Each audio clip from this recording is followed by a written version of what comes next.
A very warm welcome to all. This is Game On and I'm Neha Bhardwaj. Alright, it's a double header today in the World Cup. England are playing Bangladesh in Dharamshala and it's a big total alert that's coming from that match with England openers Jonny Bairstow and Dawid Malan already having put up a 115-run partnership.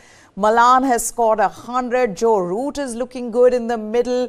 So England have lost Jonny Bairstow's wicket, but it looks like they are well on their way to a total close to 400, possibly even 400. But that's not the only match that is on today. There's another match that will start at 2 o'clock where Pakistan will lock horns with Sri Lanka in Hyderabad. Chetan Narula is here with us. Jamie Alter will join us as well. But in fact, both of them are there. Gentlemen, lots of action, lots of stuff happening. So exciting. But let's begin with England versus Bangladesh. I'm going to ask you guys straight away about that outfield situation. Are you seeing that being a problem right now as the match is on, Chetan? Hello, Meha. Well, I think it's not a problem as long as nobody gets injured, really. I mean, the last time around, it came up as a topic because Mujibur Rahman put in that dive. Let's be honest, that's not the best outfield in this World Cup. You know, even watching from television, it seems like a college tournament, you know, outfield. It's not an outfield which is fit enough for an international cricket game, let alone the World Cup. But you know, it's been a poor build-up for the Dharamshala Stadium towards the World Cup. In March, obviously, you know, the match was cancelled against Australia and moved to Indore. So there are a lot of factors there. But again, the buck stops with the BCCI for not having prepared the ground properly and on time. And also, I think the blame lies with the ICC. You know, yes, the BCCI and the ICC have a very convoluted relationship, but the ICC can't just accept everything. You can't accept everything. If the outfield is not up to the standard, raise the issue with BCCI, take some action. Players and coaches are calling it poor, but the ICC is calling it average. So like I said, it's not going to be an issue until somebody gets injured. But for England right now, nothing is an issue, Jamie. Especially this was something that they needed after the loss to New Zealand and the manner in which they lost to New Zealand. They needed to come back with a statement, given that, you know, they approached their white ball cricket in that way where they're going to go aggressive from the first ball. So in that sense, everything other than the outfield so far, and they haven't, of course, had to dive or jump in the outfield, but everything has gone their way. Absolutely. Joe Root has once again got runs. Dawid Malan has been doing things which he does. You know, we've spoken about this England batting lineup, 1 to 9, 1 to 10. On some rare days, 1 to 11 has power pack batting. You look at, like we mentioned a couple of shows ago, what Dawid Malan and Joe Root bring to this lineup. You know, if Jonny Bairstow and Liam Livingstone, Butler, Brook, Moeen Ali, all the big hitters don't work, you have two people who rotate the strike so fantastically. There might not be two better batsmen who do this in the game collectively. And you see it. I mean, Dawid Malan's got 100. He's rattling around at 125. Now, 125 is a very, very good strike rate to have. But unfortunately for Dawid Malan and Joe Root, they bat in teams where the other guys can go at 150, 170. But that said, these guys occupy fantastic numbers in the one-day game. Joe Root came into this tournament with poor form, got a 50, the only batsman to really stand up against New Zealand.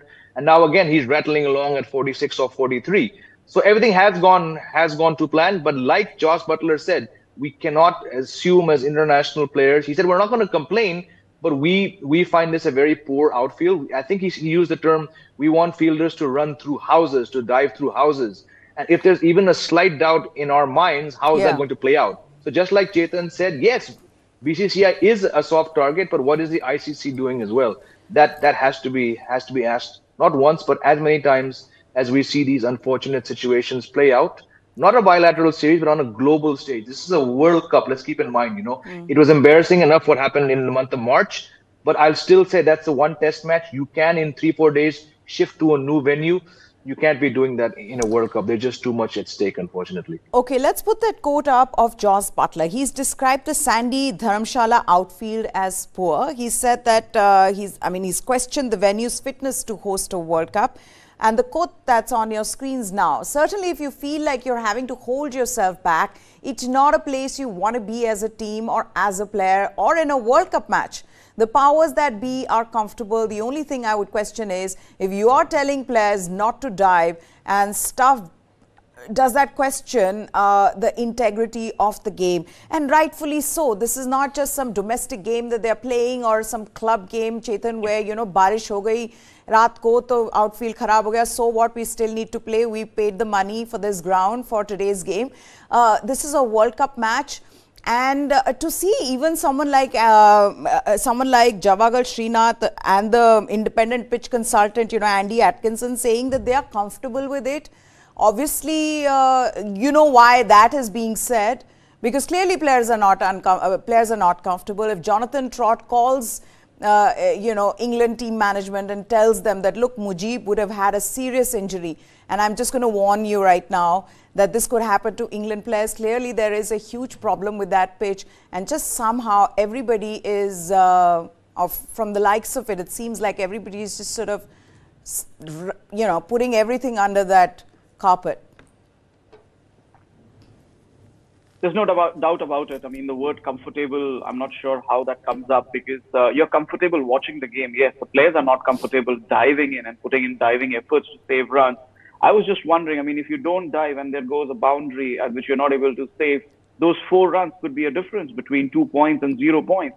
And can England afford to, you know, not have 2 points from this game? They've already had a poor start. Bangladesh, yes, I'm not saying that Bangladesh can afford to lose this game, but again, the question is that 4 runs are a lot in a World Cup, and they can make a hell lot of a difference in a World Cup game, even in an ODI game, let alone a T20 game. So the word comfortable, I'm not comfortable with it. If the match referee and the ICC think that this is not a great outfield, it's just a comfortable outfield, or it's an average outfield, and they are comfortable with the situation. Again, yes, let's be honest, the weather and, you know, external factors have played their part in the Dharamshala outfield not being fit enough. But again, the buck stops with the local administration. It stops with the BCCI. If the ground is not fit enough, every ground's recce is done months in advance. So if the ground was not fit enough for the IPL, if it was not fit enough for international cricket months ago, they should have made a decision. And again, that's the question to ask. Yes, you don't want to upset the BCCI. Yes, the BCCI runs the rule across world cricket, but there are some issues that you need to take a stand. And this is where, more than the BCCI, I'll question the ICC. What are you doing? No, fair enough. Also, because this India versus Australia test match, it had moved out of Dharamshala because of, you know, that outfield's condition earlier this year. Now, there were 2 IPL games that happened after that. Butler played in one of those games, but he went on to say that that the outfield is different to when we played here in the IPL. So he's saying it's clearly not a good enough ground for to be hosting a match. He also says that his players would have to be careful in the deep, which is something that he does not want to do, because he says, you know, when a player is going to dive, it's instinctive, and he doesn't want to be in 2 minds. He doesn't want to keep thinking that, should I dive, should I not, will I get hurt?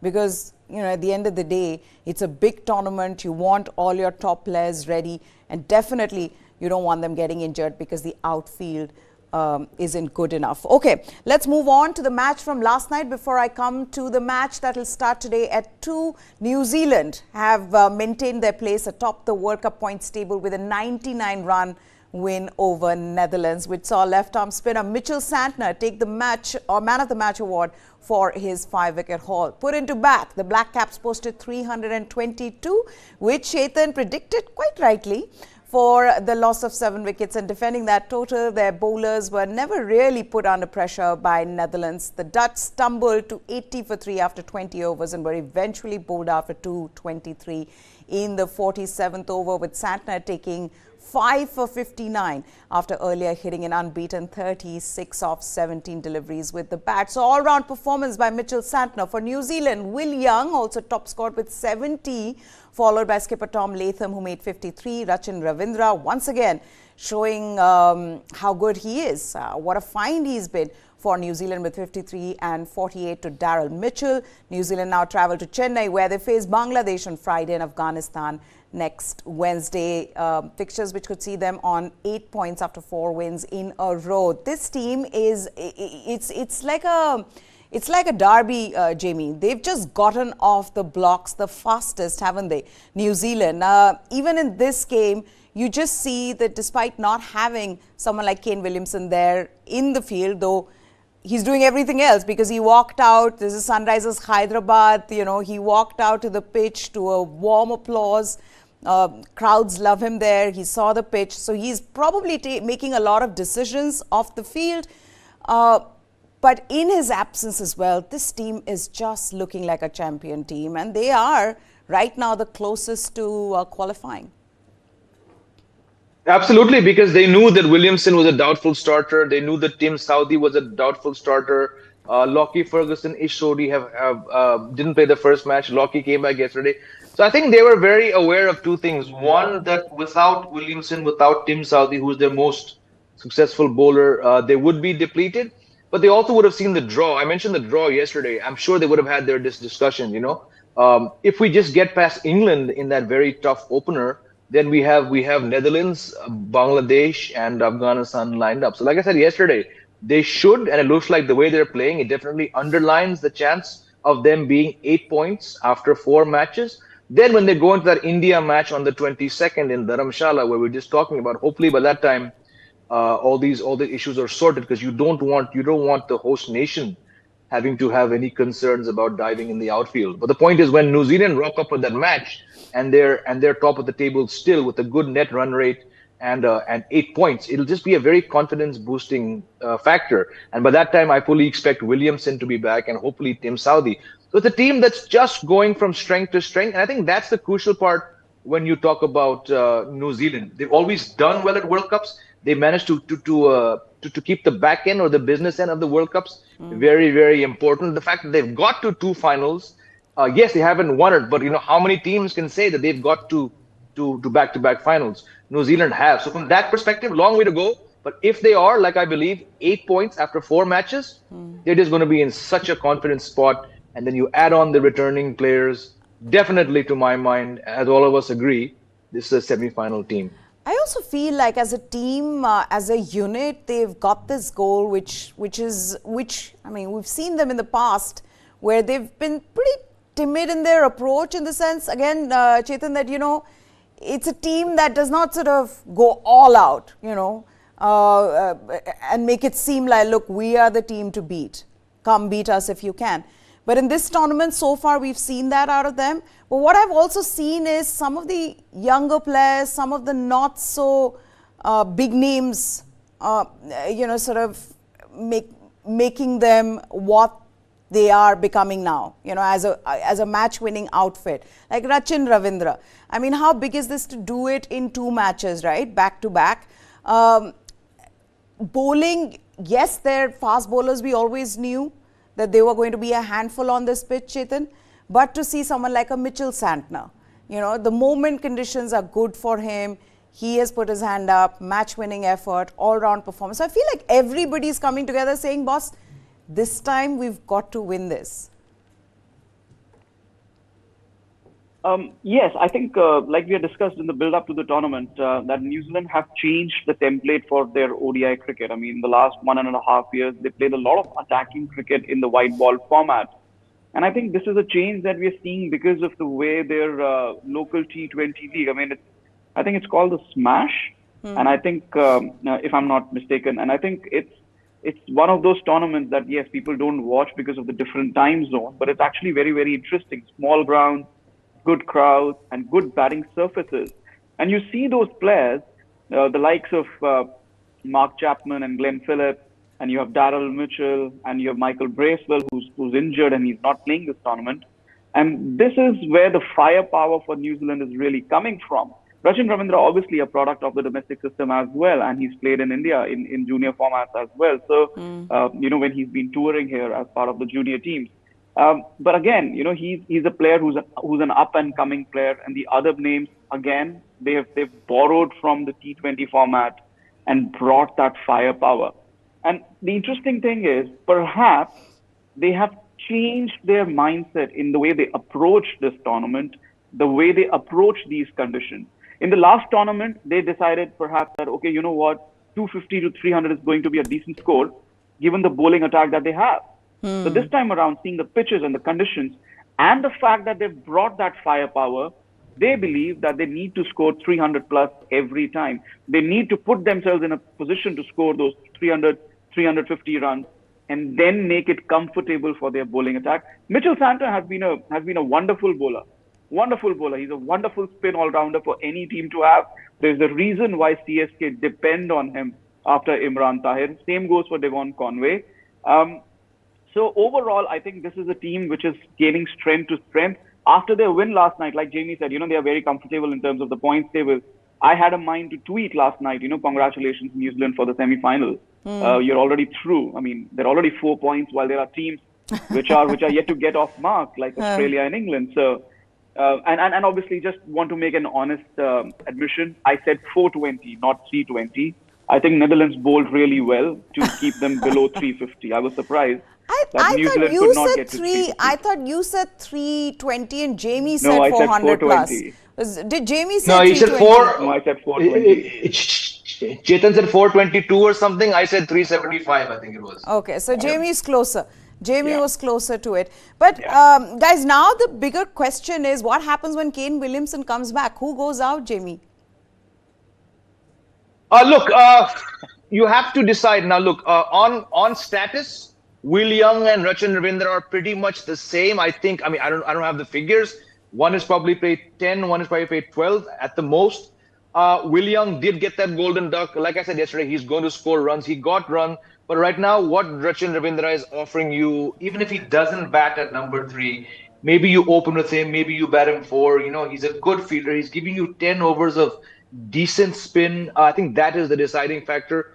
Anyone who's playing in this team just like a specialist batsman is always, unfortunately, probably going to be the first name to go out, only because the guy who's coming in is Kane Williamson. I think the challenge for them will be, Meha, is what do you do with Ravindra? I think they've got enough batsmen down the order. Do you want to try opening with him? They don't really seem to value the right-left combo much because they sent Ravindra at number 3 after the righty was got out. It was in their practice match against Pakistan when he got 96. So it just seems like, unfortunately, Will Young, for being a good but a one-dimensional player, probably is the man to go out. Because you cannot drop Latham, you cannot drop Daryl Mitchell, you cannot... Mark Chapman might go out, but then again, if you need a third spinner, he's an option there. So it seems to me Will Young would be the name to go out. Okay, I've got to come back to the game that is on in Dharamshala, England versus Bangladesh. England have already reached 257 for 1, Chetan. They are flying at the moment. Dawid Malan has he's got 135 of 103 deliveries. Joe Root is looking good, 67 of 56. What are you expecting? I mean, does it look? It looks like a 400 plus total in the way that they are going. Because I think in 30 overs, they got to 190. Now they're 258 by the 36th over. So they are cruising, and how? I'm just trying to check how many. I'm just trying to check how many overs are left because I think. So 37th over is on 259. Surface. Yeah. 13 so 30 overs left. He's on 135. Yeah, he's on 135, and this is a surface where the ball travels. Once you're set, it's early afternoon over there, so there's nothing in the pitch for bowlers. More than 400. We are on a double 100 alert. I think Dawid Malan could get to a double 100 or 180 plus easily. And again, he's not somebody who gets off the blocks really quickly. But once he's set, he has that ability to hit some really good shots in terms of getting those big runs. And it's not the biggest ground. I think the straight boundary is around 70 meters on one side, and the other side on the square boundary is around 65 meters. So it's not the biggest of grounds. And if the ball is traveling through the air really quickly, given the high altitude, I think Dawid Malan could have a chance of getting that double 100. But again, yes, I think England would be happily across 350, 370 if they continue. And they have a lot of firepower to come in. They have Livingston, who's hit a lot of sixes on this ground. I think he hit 4 sixes in an over in the IPL here. And then you have Harry Brook, and then you have Josh Butler. They are not playing Moeen Ali today, but they still have those 3 really, big hitters. So Bangladesh could be in for a bit of a ride, and the crowds come in. It's a decent crowd for a non-India game on a weekday. Kudos to them. My cousin actually flew in last evening. He was checking, which ticket where should I sit, and I was like, just sit as straight as possible. That's going to get you the best view. And then it's a brilliant day to be watching cricket in Dharamshala. So I think the crowd and everybody watching is in for a treat. Absolutely, because Malan in Mehndi Hassan's sixth over, went 4, 6, 6 and 4. That's why this sudden addition to the total, Jamie. I just come back to the same point. Why would Bangladesh choose to field after winning the toss? Look, I think this is going to be a common refrain. We discussed this yesterday. Teams do have their own. I said due as a slip of the tongue. Teams do have their own tactics. They go into matches with everything, and I understand the logic. It's not like they're pulling it out of a hat. There's a science to doing it.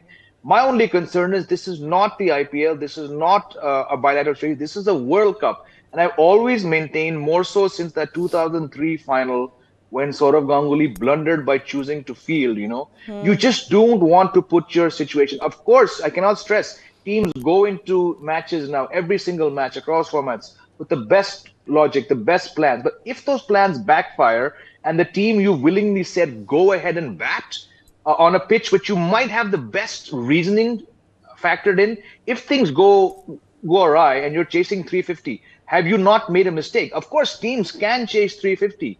But how many bowling attacks would prompt any captain in this World Cup to say, you know what, let's bowl? I think Dasun Shanaka made the blunder of the World Cup.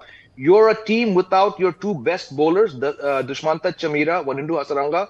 You have a threadbare bowling attack, and you chose to put the best or the strongest middle order in the tournament into bat.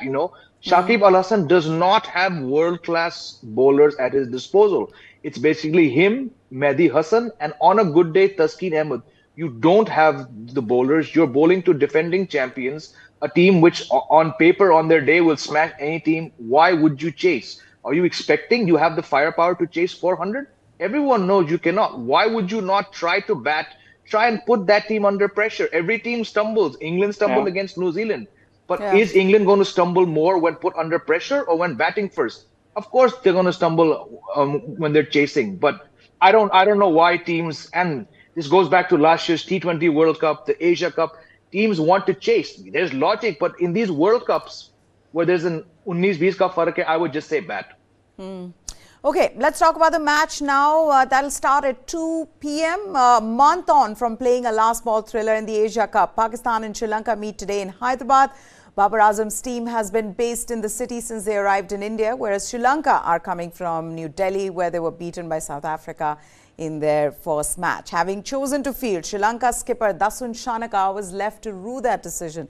Jamie was just referring to it on a flat surface on which South Africa's batters plundered 428 for 5, which is the highest total in a World Cup match. Sri Lanka replied with 326 to take the run tally for the match to 754. And after that 102-run loss, they will need to be far better against Pakistan, who defeated Netherlands comfortably last week. Pakistan boasts the stronger of the bowling attack and will hope that Shadab Khan finds some form against a shaky Sri Lankan batting order. In 2 matches so far, the Hyderabad surface has aided run scoring but also provided turn for the spinners. And here is where Sri Lanka might be able to claim an edge, with Mahesh Theekshana returning for the first time since he injured himself before the Asia Cup final to go with Dunit Velalage and Dhananjay De Silva's finger spin. So a big match for these two teams, but definitely an important one for Sri Lanka, given that they lost their first match. Chetan, how important is it for them to come back right now against Pakistan, and to see that Hyderabad is one of those surfaces where spin will play a role? Do you see Sri Lanka having that edge? I'll take the first question. First, I mean, I'm not too fussed about Sri Lanka's loss in that game against South Africa. Once they conceded 400 plus, they were never really in the game. Yes, the ground dimensions are really small at the Kotla, but they were not really in the game. South Africa had the edge on them. I'm actually more interested in today's game because I think today we are on for an upset. I don't think Sri Lanka beating Pakistan is an upset, but given the stature and the situation of both sides, you would say at present you can call it an upset because Pakistan, everybody thinks they can go to the semi-finals, maybe even win. Sri Lanka, nobody's giving a chance for them to qualify for the semi-finals. But, like you said, the Hyderabad pitch, it's been taking some turn. Sri Lanka's batting is in pretty decent form. I mean, they still hit 320 odd in Kotla. And any side which hits 320 odd after conceding 400, it's not in the worst batting form. And even in the warm-up games, we've seen Sri Lankan batsmen scoring some decent runs. So it's Pakistan which needs to get off its slumber against Netherlands. They were not very convincing against Netherlands. I think if Netherlands had better batsmen, we would have had a better game, But I think today it could just be even Stevens. I'm interested in what pitch they use. I mean, we have to remember it's a consecutive games in Hyderabad. Yesterday there was a game, today there's a game. If they use the same pitch, bat first, put 280 runs on the board, and then just spin. And yes, Sri Lanka spinners, definitely. For me, that is where Sri Lanka have an edge. And that's why in my book, Sri Lanka are on for an upset today. Okay, the other thing could be, Jamie, also why Pakistan would be slightly more comfortable in Hyderabad on that pitch is because they played here and they know the conditions. Do you see that playing, that giving them the advantage going into this game? It could, just to carry on from what Chetan was saying, this is a strange game where you cannot sort of say which team is the favorite. If you had to put a gun to my head and say, give me a number, maybe I'd say 55-45 in favor of Pakistan. Yes, the reason that you just mentioned, Meha, that they've been there. But despite being there, they were not able to really utilize the conditions to the best effect against Netherlands, right? Chetan and I both expected that to be a 350 minimum track. Pakistan did not get anywhere near even 300. Now, they have the batting firepower, they have the depth, and unfortunately, like I said before, associate nations might in every second match put bigger teams under pressure momentarily, but they don't have the skill to do it for a longer time. So again, you look at Sri Lanka, and I think maybe I'm not going to use the word upset, but I get where Chetan comes from because no one has given Sri Lanka a chance. They're one of the weakest top flight teams going around. But if the track, we've seen Aryan Dutt is a very basic spinner, but we've seen him bowl very, very well in 2 matches. We've seen Mitchell Santner went for runs, but he's got purchase. So the track, while it is a 350 track minimum, I think we can all agree, the slight amount of drift, the slight doubt that I think yesterday 3 consecutive maiden overs were bowled to New Zealand's batsmen. On that track, if you look at Dinut Velalage, who I'm not, like Chetan said, I'm not going to read into how he bowled on that road of a track, but with Mahesh Theekshana coming back for this match, it's actually in the spin department where Sri Lanka have an edge. Because I know that the numbers, if you open up, you go to Stats Guru or any online tool to do a SWOT analysis, the stats will say Sri Lanka's batsmen collectively have scored a lot more runs than Pakistan. But here's the crucial fact: barring 2 series, all their runs came in the World Cup qualifiers against much lower teams. What has Pathum Nissanka done outside the World Cup qualifiers?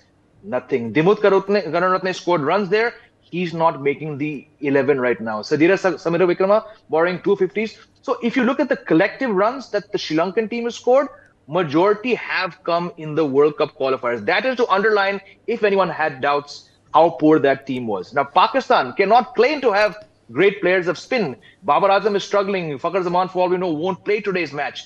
But man-to-man, they still have batsmen who are not in the level of a Kusal Mendis or a Charath Asalanka this year. But I think they hold the edge in the batting because Sri Lanka's bowling boring. If the track is flat and there's no turn, Sri Lanka's pace bowling is so poor, Meha, that even Pakistan, even Fakhar Zaman could come back into form if he plays this match. So that's why I'm saying 55% to me, Pakistan. And if Sri Lanka win, it will actually be an upset given like Chetan said, the number of people who actually fancy this Pakistan team. I'm not one of them. I think they're also not very well placed right now in this World Cup. So a couple of things. Now, Pakistan may have won against Netherlands, but their batting was not. It did look shaky. Whereas for Sri Lanka, they may have lost to South Africa, given that South Africa, I mean, you post 428, you lose a couple of wickets first up, it's very difficult for you to come back. But Sri Lanka did manage to get to 326. And I think what they'd be happy with, Chetan, is Dasun Shanaka getting runs. Because if there's one player that we've all been wondering that when is it that, you know, the captain's going to get runs. He's been struggling for some time now, so he got runs in that match. Charit Asalanka, of course, he's been in form. He got runs. Kusal Mendes got runs. So I don't know. Will they be looking at this and saying, you know what, 428, yes, it was very difficult to chase down, but we did manage to get to 326. Whereas Pakistan would be thinking, you know, we struggled against Netherlands. That's just the way it was. That's what happened. Well, Pakistan will think that, you know, they didn't really play on the Kotla wicket, and if they did, perhaps they would have done better. But I think it's more to do with their mindset than anything else. I think they could have done well on the Hyderabad pitch as well. I guess the toss has happened, I guess. Yes. Yes, go ahead, Chetan. Okay, so I think for Sri Lanka, if you talk about their batting, I think it's really top order dependent. There's no doubt about that. Pathum Nissanka and then there's Kusal Perera. They depend on those two batsmen to give them starts. In the Asia Cup also we saw, whenever these two batsmen scored runs, Sri Lanka did well. If they didn't score runs, Sri Lanka would struggle to get going. And, you know, they got 320 on that day. Both their openers failed. If they had scored runs, put on 70, 80, they would have been on track for 400 as well, given how their middle order performed. So I don't think Sri Lankan fans or Sri Lankan analysts, you know, really depend on Dasun Shanaka to do the bulk of scoring. He's coming very, very low down the order. He's supposed to score, you know, big hits, finish off games, etc., etc. But I think he's more in terms of a inspirational captain, somebody who can bowl a bit, bat a bit, but not somebody who, you know, really contributes to the batting lineup. He can, but he doesn't. Like I said, I think it's the top four. They have to take the onus of scoring the majority of runs for Sri Lanka. Okay, so Sri Lanka won the toss and they've learned from their last game, Jamie. They've opted to bat first. There's one change where Mahesh Tikshana has come in for Rajitha. This is what Chanaka says at the toss. He says, we're going to bat first since we saw some turn in the later part of the game in the last couple of games. It was so pleasing to get some runs and I worked hard for that. I'm happy to get going in the tournament. And then he's spoken about that one change and he says we need to hit the right areas and hit the Yorkers and variations. Babar Azam, we still have to get their playing 11, but there's just one change there. You've already said that getting Mahesh Tikshana into the playing 11 is a huge boost for Sri Lanka, but also you'd be happy that they've at least chosen to bat first, because I think this is what you've maintained throughout that boss, it's World Cup, win the toss and bat, unless dew plays a huge role, which it hasn't so far in a big way.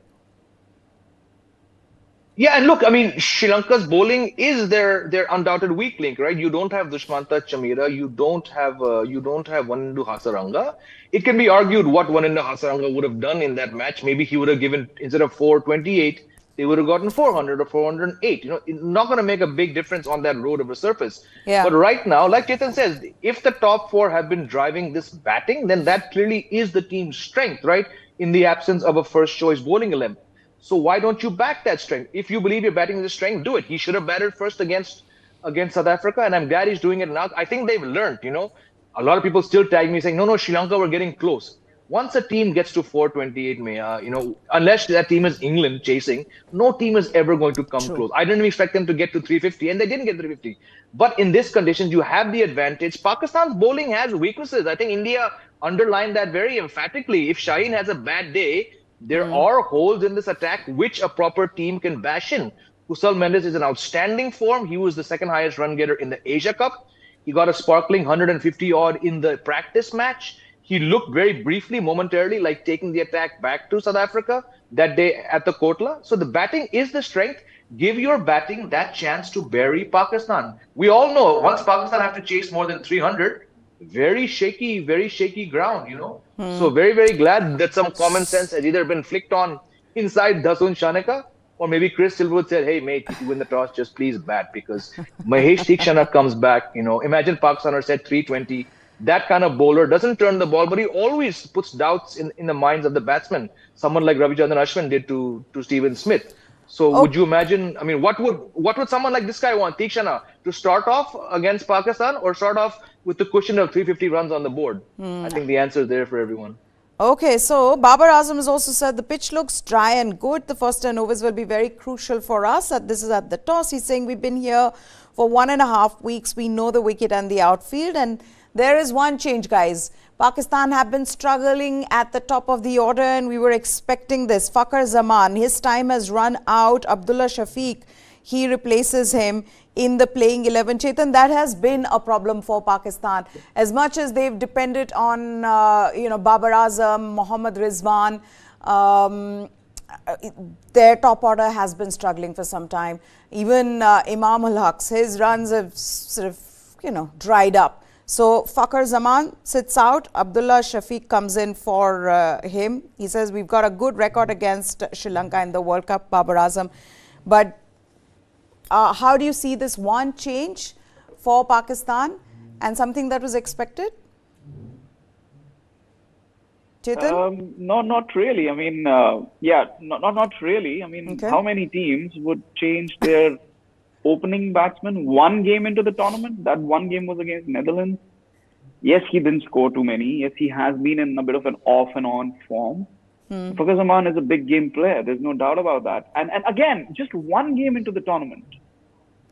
Sure. Is Pakistan team management saying that this is a high value game? It is. It is a high value game, but they're not confident enough to go in with Fakhar Zaman against Sri Lanka in only the second game of the World Cup. These things just happen in Pakistan cricket. To my mind, I don't think of any other team in the competition which would change its opening combination just one game into the tournament. I mean, Jamie can correct me if I'm wrong. I can't think of any other side. I really cannot. I think it's just what Pakistan do. Fakhar Zaman, one game into the tournament dropped.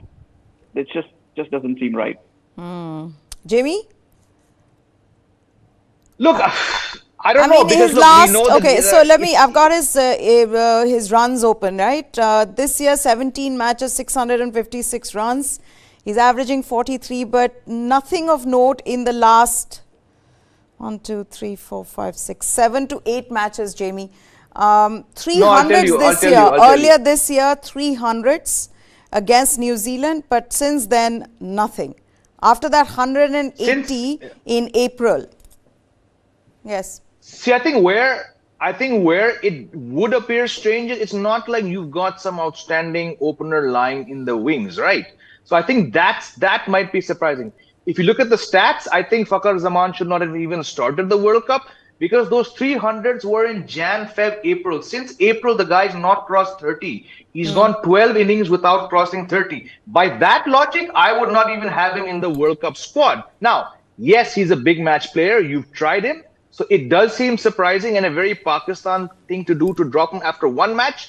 But I would counter Chetan's view and say that he did not even deserve to get that match. And probably the team realized that we're taking a massive risk by playing him in one more match. He looked awful in that match, and now your time's up. So I get where it comes. I mean, imagine any other team, if they had an opener who had gone 12 innings and not crossed 30, he wouldn't be starting. India wouldn't do it. Australia certainly wouldn't do it.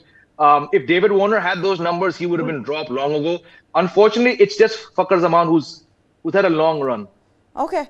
Guys, we've got to move on now because this is big news, Chetan. We've got to take this. After missing India's first 2 matches of the World Cup 2023 against Australia and Afghanistan, and now it appears that Shubman Gill is set to sit out of the high-octane Pakistan clash on Saturday as the batter continues to recover from dengue.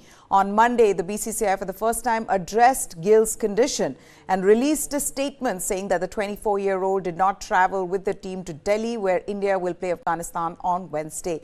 He was later hospitalized in Chennai following a dip in his platelet count, but was subsequently released on Monday evening. Gill, however, remains a doubtful starter for the World Cup clash against Pakistan in Ahmedabad on 14th of October. According to PTI, Gill's low platelet count had raised concerns, prompting medical experts to recommend treatment and discourage air travel. BCCI's own physician, Dr. Rizwan Khan, is currently attending to Gill in Chennai. Gill landed in Chennai with the rest of the Indian team but has been absent since October 4th, the day prior to India's World Cup opener. This is what the BCCI source said to PTI. They said Shubman Gill was on drip at the Chennai team hotel for the last couple of days. However, his platelet count has dropped to 70,000. And as it is a case with dengue patients, once the count is below 100,000, you're admitted to a medical facility as a precautionary measure. He was admitted for all the mandatory tests on Sunday night when India played Australia, but by Monday evening was released. This is just bad news. This is also sad and heartbreaking given the kind of form that Shubman Gill has been in, to just see him struggle through it, Jamie. And I think we discussed this on the show, right? That in case this turns out to be dengue, we're seeing at least a week, of him out of action. We're also possibly seeing weakness and, just to get back to playing form, that's going to be difficult. What can one do? But hopefully he gets well soon. And also, the thing that we've been saying, that he is by far the most informed batter this year in ODIs. For him to be even missing out these matches, this must be heartbreaking for him. Jamie? Yeah, it's a massive loss. I think we spoke at length about it yesterday. It's unfortunate, I think the Pakistan match also has been ruled out. There's a report today going around that Jaiswal and Gaikwad are being considered. I mean, let's hope it doesn't come to that, because Shubman Gill, I just said, in this form, he's just too good a player to not come back. So let's hope that he gets back soon. Chetan, is that even something that BCCI might consider doing? Get Jaiswal or Ruturaj Gaikwad, somebody? Because I don't know. I'm guessing he should be okay, right? After a week, maybe. I don't know. I mean, first thing, why didn't they just inform everybody that he has dengue? Rohit Sharma had this whole press conference to say that he has dengue, just to confirm that. And he didn't. He just said he's sick. We wish him well and everything. Just say he has dengue and let people know that he's not going to be available. And India, Pakistan, I'm telling you, he's not going to be available. India, Bangladesh either. If he's being hospitalized and has low platelet count, that's not something that you come back from very, very quickly. And yes, he's even fitter than most other people. But that's not something that you come back from very, very quickly. There's going to be weakness, and then you expect him to play 100-over games in heat and bat and score runs. I think the call for a replacement will be taken by month end, not before that. Because you still have Ishan Kishan, and you need to give him time and find form, etc., before you start thinking of alternative. So obviously, if you do go in for an alternative, I would say Yashasvi Jaiswal. But I think it's too early to be talking about that. Let's hope Gill recovers very quickly, although recovering from dengue takes a lot of time. So fingers crossed. Let's back Ishan Kishan for the Pakistan game, and then let's see how the situation develops. But again, why just not come out and say he has dengue? Why is it taking 6 days for them to admit it? They just waited for all the tests. Only when they had all the test results is when they went in and said that, look, he's got dengue. Okay. Now, in what is a big development for cricket, the sport is set to be included in the 2028 Los Angeles Olympics, according to reports in the media. The LA Organizing Committee's decision will be officially announced after the International Olympic Committee's 141st session in Mumbai on Sunday. This is what the report added. The Olympics had earlier played host to cricket in 1900 when England played France in a single match to decide the gold medal. As per the report, in LA in 2028, there will be a T20 men's and women's tournament, just like they had in the recently concluded Asian Games. The International Cricket Council, meanwhile, was delighted at the decision. ICC Chairman Greg Barclay said, "We're delighted that LA 28 have recommended cricket for inclusion in the Olympics. While this is not the final decision, it is a very significant landmark towards seeing cricket at the Olympics for the first time in more than a century." So this is good news for all the cricket fans. This is cricket going truly global if indeed it is included in the Olympics in 2028. I'm completely out of time, gentlemen. Chetan Narula, Jamie Alter for joining us here. Thank you so much for taking the time out. That's it on this special. News9 Live is what you need to subscribe to for all the latest from the world of sports. For now, goodbye. Thanks for watching.